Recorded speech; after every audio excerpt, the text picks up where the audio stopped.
Conte de fées en français. Mulan 2.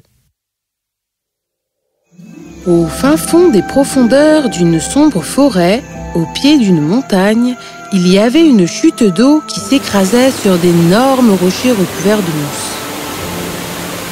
Derrière cette chute d'eau se trouvait une porte qui gardait une pierre dont dépendait le sort de la Chine, le Mingyun. La belle émeraude, qui contenait en elle-même des pouvoirs extraordinaires, était surveillée par les âmes des moines qui s'étaient battus pour la gloire et la protection du Mingyun. L'émeraude avait toujours été en sécurité, et même encore maintenant. Mais pour combien de temps? Guoji, un homme vil et dangereux, qui se trouvait être un cousin éloigné de l'empereur, s'était échappé de la prison et se cachait patiemment dans l'obscurité imminente de la nuit avant qu'il ne passe à l'action. Peut-être que j'ai trop mangé.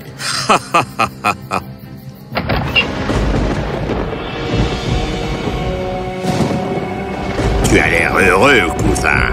Hein? Toi aussi. Garde!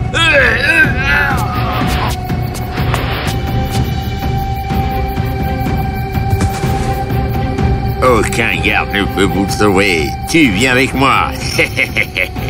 Ah! L'empereur! Empereur! Informé général, c'est Guozi. Je l'ai vu de mes propres yeux. Le général Li Shan fut prévenu à propos de l'empereur. Allons-y. Une vaste recherche fut organisée. Même les portes du royaume furent fermées. Mais Guoji ne put être trouvé. C'était comme s'il avait disparu dans les airs avec l'empereur. Mais les hommes de Guoji, qui essayaient de s'enfuir, furent arrêtés. Je ne le demanderai qu'une fois. Où Guozi a-t-il emmené l'empereur? Nous ne vous le dirons jamais. Alors préparez-vous à mourir. Ya! Non, s'il vous plaît, ne nous tuez pas. Je vais vous le dire. Hein? Mais qu'est-ce que tu fais, imbécile? Ma vie est plus importante. Général Li Shan, Guozi a emmené l'empereur à la porte de la cascade dans les collines d'Am-Machen pour obtenir le Mingyun, puisque seul l'empereur peut y accéder. Qu'est-ce que le Mingyun? Je ne sais pas, je le jure. Je t'ai dit ce que je sais. Je dois parler à l'impératrice tout de suite. Garde, emmenez ces hommes et jetez-les en prison. Li Shan en parla à l'impératrice. Le Mingyun, bien sûr, c'est une émeraude qui protège notre terre, notre nation et tient les mauvais esprits à distance.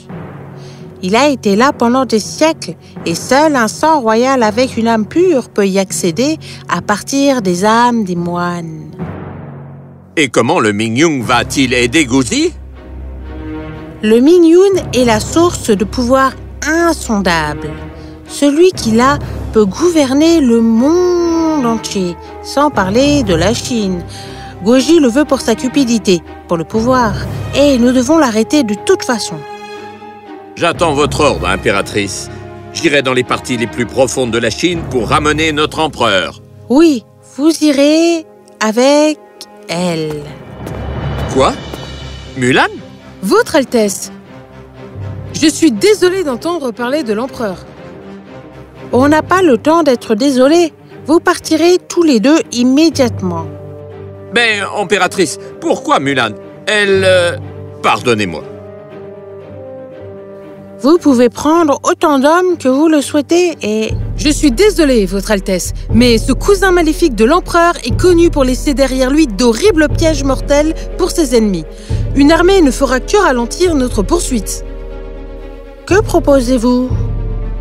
Que le général et moi y allons seuls. Êtes-vous d'accord avec cela, Mulan?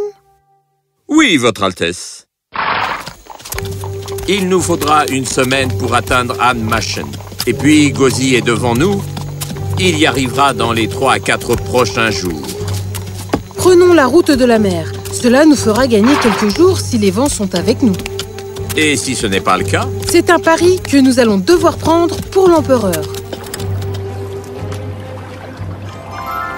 C'est beau, n'est-ce pas? Mouchou, qu'est-ce que tu fais ici? Je suis ton dragon, gardien Mulan. Je ne te laisserai pas t'aventurer sans moi. Ce n'est pas une Ah, mon estomac. Je me sens malade. Ça s'appelle le mal de mer. Vide ton baril et tout ira bien. Vider mon quoi? Yeah, c'est ce que je ferai.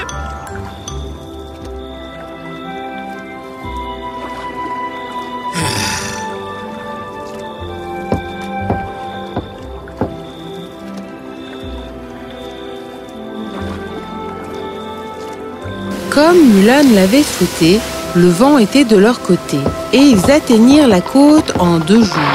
Tu n'as pas à me remercier. Non, Ok, Mouchou. Quoi? non. Remerciez-moi. J'ai fait tourner le vent. C'était moi. Ok, Mouchou. Voilà, on y est. Et nous avons gagné 2 jours. Gouaji n'est pas trop loin de nous maintenant. Si on se dépêche, on pourrait l'atteindre avant qu'il n'arrive à la porte de la cascade. Mulan et Li Shan chevauchèrent encore et encore, traversant de vastes terres, des bois épais et des rivières. Il leur semblait qu'ils rejoindraient bientôt Gouaji et l'empêcheraient d'atteindre la porte de la cascade. Mais soudain...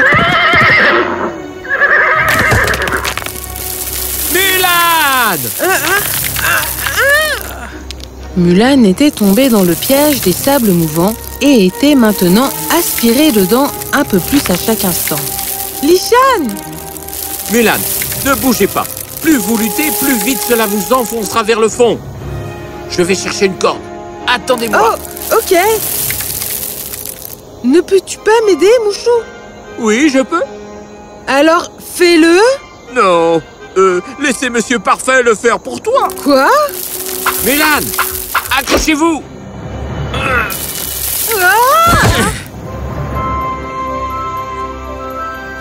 Oui, c'est ça dont je parle.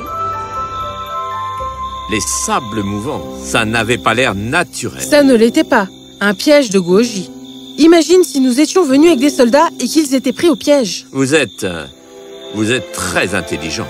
Merci pour m'avoir sauvé la vie. Ces stupides pierres ne marchent pas. C'est la rosée. Elles sont mouillées. Les pierres sous les arbres doivent être assez sèches pour que nous allumions un feu. Je vais en chercher. Salut, Mulan! Il semble y avoir un problème? Toi, je ne te parle pas. Oh, vraiment? Et si je fais ça? Oh, merci, Mouchou. Oh, tu es la bienvenue. Oh, le voilà, Monsieur Parfait. Du feu? Comment avez-vous fait? Avec ces pierres? Elles étaient sèches? Heureusement. Vous êtes pleine de surprises, mademoiselle. La chaleur du feu fit fondre l'air glacial. Li Shan approvisionnait le feu de camp, puis les deux mangèrent. Ils parlaient, riaient et riaient.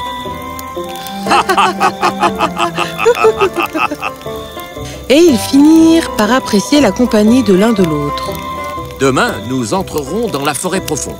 Je veux que vous me promettiez que, quoi qu'il arrive, nous sauverons l'empereur, même si cela signifie de continuer l'un sans l'autre. Mulan regarda les yeux de Li Shan, puis plaça sa tête sur sa poitrine. On n'en viendra pas là, je le promets. Au petit matin, Mulan et Li Shan se dirigèrent vers les bois sombres. Ils savaient qu'ils étaient près de la porte de la cascade maintenant. Mais ce qu'ils ne savaient pas, c'est que Gouaji avait gardé son armée prête à intervenir.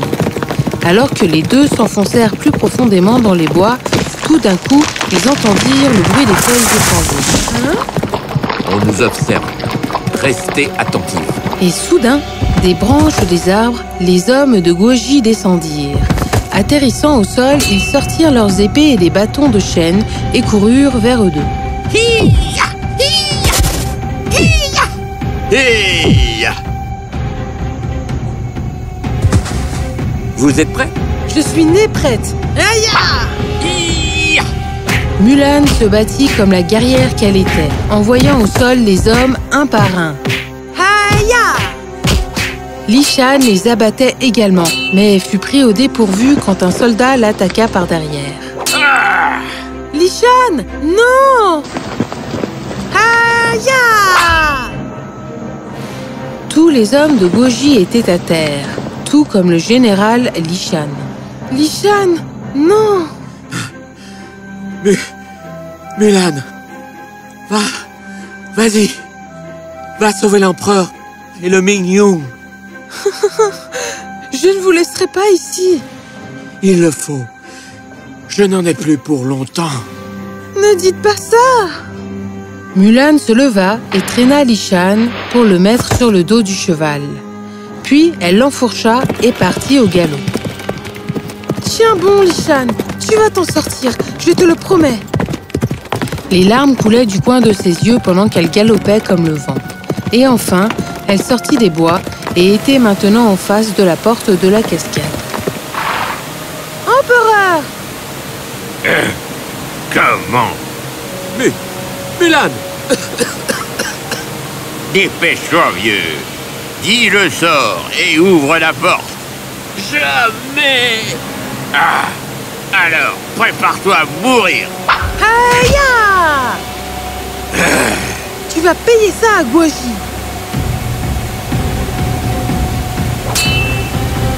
Aïe! Aïe! Ah! Goji s'éleva dans les airs et tomba sur un rocher de ruisseau. C'était terminé pour lui. Empereur, vous allez bien? Je vais bien, Mulan. Vous avez fait preuve d'un courage extrême une fois de plus. Je suis fier de vous. D'accord, sortons d'ici. C'est ainsi que Mulan, l'empereur et Li Shan blessés se mirent en route pour le royaume. L'empereur regarda le visage inquiet de Mulan, puis celui blessé de Li Shan. Quelle fille courageuse et déterminée. Les trois atteignirent le royaume après quelques jours, et le peuple du royaume acclama Mulan. Vive Mulan! Vive Vive Mulan! Vive Mulan! Elle a sauvé notre empereur! Quel modèle pour ma fille! En effet, et pour les garçons aussi. Le royaume était heureux que l'empereur soit revenu sain et sauf, et souhaitait le célébrer. Mais l'empereur annonça que la convalescence de Li Shan était la priorité absolue et qu'aucune célébration n'aurait lieu jusque-là. Les médecins royaux, les médecins et même les ermites furent appelés pour soigner Li Shan, mais son état ne cessait de se détériorer. Mulan passa des heures assis à côté de lui, appliquant des herbes, de l'huile et de l'onguent à ses blessures, mais il ne guérit pas. Et puis, le 5e jour... Je suis désolé, mais il n'a pas beaucoup de temps. Les blessures se sont propagées à l'intérieur. Il ne verra pas le soleil de demain. Non, docteur, s'il vous plaît. Je suis désolé, Mulan. Je suis vraiment désolé. Mulan s'effondra et pleura amèrement, gardant la tête sur la poitrine de Li Shan. Oh, Li Shan, si j'avais su pour ce sort cruel, je me serais mise devant l'épée et donné ma vie. C'est alors que des larmes tombèrent sur la poitrine du général et se répandirent sur la blessure. Et dès qu'elles l'eurent touché, les blessures commencèrent à guérir comme par magie. Une lumière vive émanait du corps de Li Shan et le général ouvrit lentement les yeux. « Li Shan, tu vas bien ?» Mulan? Où suis-je? Mulan riait et tenait les mains de Li Shan. Puis, elle lui raconta tout. L'empereur était là, émerveillé. Mulan, vous êtes non seulement courageuse, mais puissante aussi. Non seulement vous m'avez sauvé du mauvais Gozi, mais aussi ramené Li Shan des griffes de la mort grâce à vos larmes. Vous êtes bénie, mon enfant. Vous avez une âme pure et un cœur d'or. J'ai trouvé le successeur gardien du Mingyung. Empereur, je ne comprends pas. Vous voyez, le morceau de Mingyung est verrouillé derrière la porte de la cascade. Mais en fait, c'est l'âme qui réside dans mon cœur. Et ce, jusqu'à ce que je le donne à quelqu'un volontairement. Le morceau physique n'a pas d'importance. Et donc, je vous transmets sa responsabilité. Mais, empereur, je n'ai pas de sang royal. Le courage est ce qui rend un sang royal. Tiens, donne-moi ta main. Et dès qu'elle posa sa main sur l'empereur, une lumière vive sortit illuminant sa poitrine. Soudain, les âmes des moines apparurent venus de nulle part. Mulan, vous avez été choisi et chargé de la protection du Minyan. Fermez les yeux et laissez les pouvoirs couler à travers vous. Mulan ferma les yeux et une lumière verte vif sortit de la poitrine de l'empereur et encercla Mulan une fois, puis, la choisissant comme son gardien, fusionna avec son âme. Mulan ouvrit les yeux lentement pour voir que l'âme des moines avait disparu. L'empereur lui sourit et lui mit la paume sur la tête. Prends bien soin de toi, Mulan. Je te souhaite le meilleur. Je le ferai, empereur. Ainsi, Mulan protégea une fois de plus son pays et devint encore plus populaire qu'auparavant. Mais l'histoire ne s'arrête pas là, et je pourrais vous en dire plus, mais le dragon gardien a besoin de dormir. Je vais donc faire une sieste, jusqu'à ce que nous nous revoyions la prochaine fois. Au revoir.